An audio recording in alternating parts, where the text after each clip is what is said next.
Et je pense, moi aussi, ça c'est personnel, que cette autre partie, qui est considérée éventuellement par certains comme une vague cerise sur le gâteau, je pense que c'est le gâteau.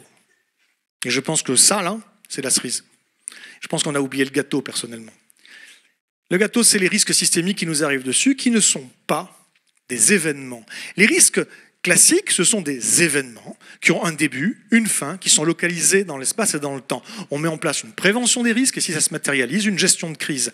Il y a deux hypothèses implicites derrière ça. Première hypothèse, le système est bon, il faut essayer de le préserver.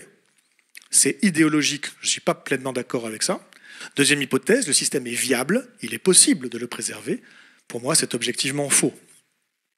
Ça, si vous voulez, on a des risques qui peuvent être graves. Mais à partir du moment où un risque se produit à un endroit donné et à un début et globalement une fin, on peut le gérer. Là, aujourd'hui, on sait le gérer. Si on a, par exemple, dans un cas de figure, une tempête qui est passée et sur plusieurs communes, il n'y a plus d'eau, plus d'électricité, plus de bouffe, plus rien, tout est cassé, c'est très grave. C'est très grave, mais plan hors sec. Organisation des secours, on fait arriver sur place ce qui manque, l'aide vient d'à côté, et puis on se réorganise et on rétablit les réseaux, voilà. Mais si le problème, c'est la sortie du nerf des hydrocarbures abondants et bon marché, qui va, par à-coups et par crises successives, toucher tout le monde, non seulement en France, mais en Europe et dans une grande partie du monde, il n'y a pas d'aide à attendre de l'État ou d'aide à attendre du territoire d'à côté.